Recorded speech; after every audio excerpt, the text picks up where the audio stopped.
Ry havana, ho ampitombona ho aminareo hatrany ny fahasoavan'i Jesosy Kristy tompontsika alohan'ny fiangonana.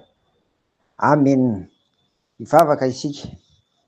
Tsy mitsahatra izay ny midera sy mankalaza ary manome voninahitra anao Tompo, satria resy lahatra izahay amin'ny fandraisanao an-tanana ny fiainanay isan'andro. Sao dia nomenao indray an'ity andro vaovao ity izahay, menao an'ity maraina vaovao ity. Entinay Tompo manao izay mahasoa ny fiainanay tsirairay avy. Koengany ianao ny taridaranay amin'ny lalan'ny fanahy masina Jesosy Kristy, mba hanome voninahitra anao izay amin'ny atao rehetra. Amin'ny anaran'i Jesosy, amen. Amin'ity herinandro ity ry havana dia hijery an'ireo olona vitsivitsy ato amin'ny baiboly, voalaza fa nanana ny toe-panahy araka an'Andriamanitra isika. Raha vao miresaka hoe toe-panahy araka an'Andriamanitra araka izany dia hoe ahoana ny ainany amin'ny maha-mpivavaka azy izany, amin'ny maha-tia hivavaka azy. Izay izany no jerentsika amin'ity herinandro ity.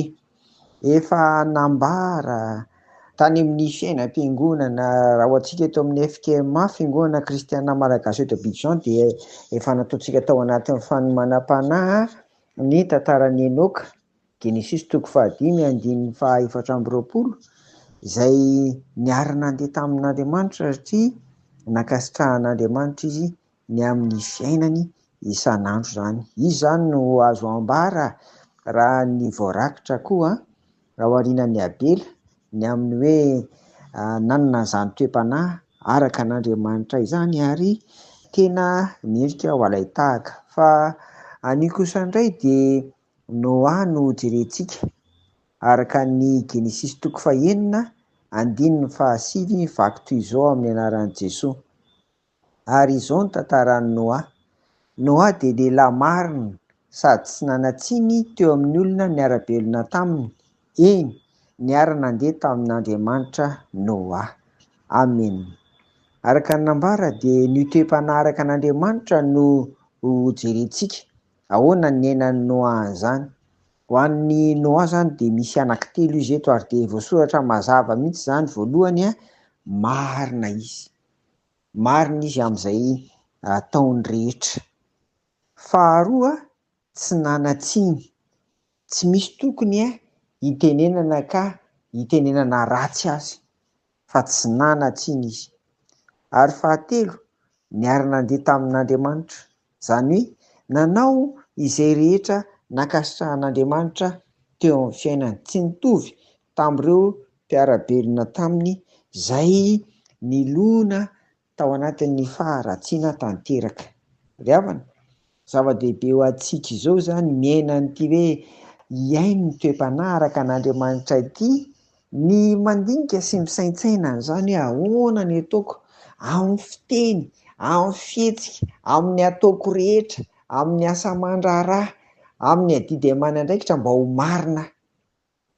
Ahoana ny ataoko tanteraka an'izany fa za koa mba mpivavaka. Faharoa, ahoana ny ataoko mba tsy hanatsiny aho. Ninona izany io? Izany dia tena mampieritreritra ary mampandinika ho antsika tsirairay avy ao anatin'izao hiaino ny toe-panahy araka an'Andriamanitra izao. Ary fahatelo sady farany dia ilay hoe niara nandeha tamin'Andriamanitra, manao izay ankasitrahan'Andriamanitra. Tsy ho fantatrao mihitsy ny ankasitrahan'Andriamanitra raha tsy fantatrao ny sitrapon'Andriamanitra. Ary tsy fantatrao koa ny sitrapon'Andriamanitra raha tsy koa mamaky sy miaina ny voalaza ny soratra masina, dia ny baiboly iray manontolo izany tsika. Ry havako, izany rehetra izany dia tanteraka raha toa mangataka isan'andro tsika mba hiasa aty anatintsika amin'ny fanahy masina ary ho arovan'i Jesosy Kristy amin'ny fakam-panahy sy amin'izay rehetra fandika ataon'ny Satana izany. Fa na ho ahy na ho anao dia mino aho fa samy maniry tsika ny an'izany toe-panahy araka an'Andriamanitra miaina ny Noa izany. Ka inona ny efa rany izao? Nandringana ny mpiara-belona tamin'ny Andriamanitra, fa ry Noa valo mianakainy no nitehiriziny, naharovany ary dia novelominy. Ry havana, ka izay izany mahazava-dehibe aty hoe fananana toe-panahy araka an'Andriamanitra ianarantsika ny amin'ny Noa ity, fa tena antoky ny fiainantsika ho avy ary hitsinjovan'Andriamanitra. Hijereny antsika sy ny ankonana satria aza adinoina fa ronoa menakavy no navotan'ny tompo zany. Riavako, mivavaka tsika mba ho marina amin'ny ataona rehetra, mivavaka tsika mba tsy hanatsiny amin'ny fiainana isan'andro, ary mivavaka tsika mba hanao izay akasitrahan'Andriamanitra amin'ny atao rehetra ry havana. Amen. Hivavaka ary sika. Ry Tompo Iray any an-danitra eto izay aloha dia voalohany indrindra mangataka aminao mba hamindra fo amin'ny mpivavaka rehetra, mpivavaka izay tsy marina amin'ny ataony, mpivavaka izay manatsiny satria mety resin'ny kolikoly, resin'ny tsy fahamarinana samihafa, dia manaraka ny ataon'izao tontolo izao. Vavaka izay amin'ireny Tompo, mamindra fo amin'ny mpivavaka izay manao an'izany amin'ny fiainana isan'andro, indrindra amin'ny asany sy amin'ny andraikiny. Ary mivavaka izay Tompo, mamindra fo koa raha toa ka tsy manao izay akasitrahanao fa izay tiana ihany amin'izao fiainana izao.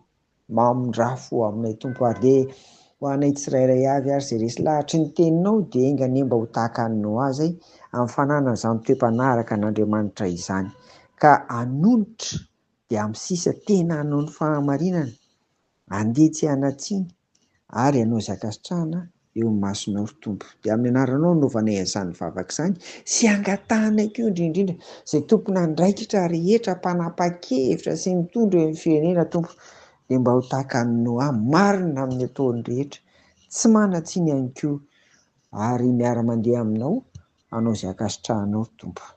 Angatanay izany fa mafy loatra ny mahazo ny ferenay dia ny Malagasy ao Madagasikara Tompo. Angatanay amin'ny anaran'i Jesoa izany. Amen.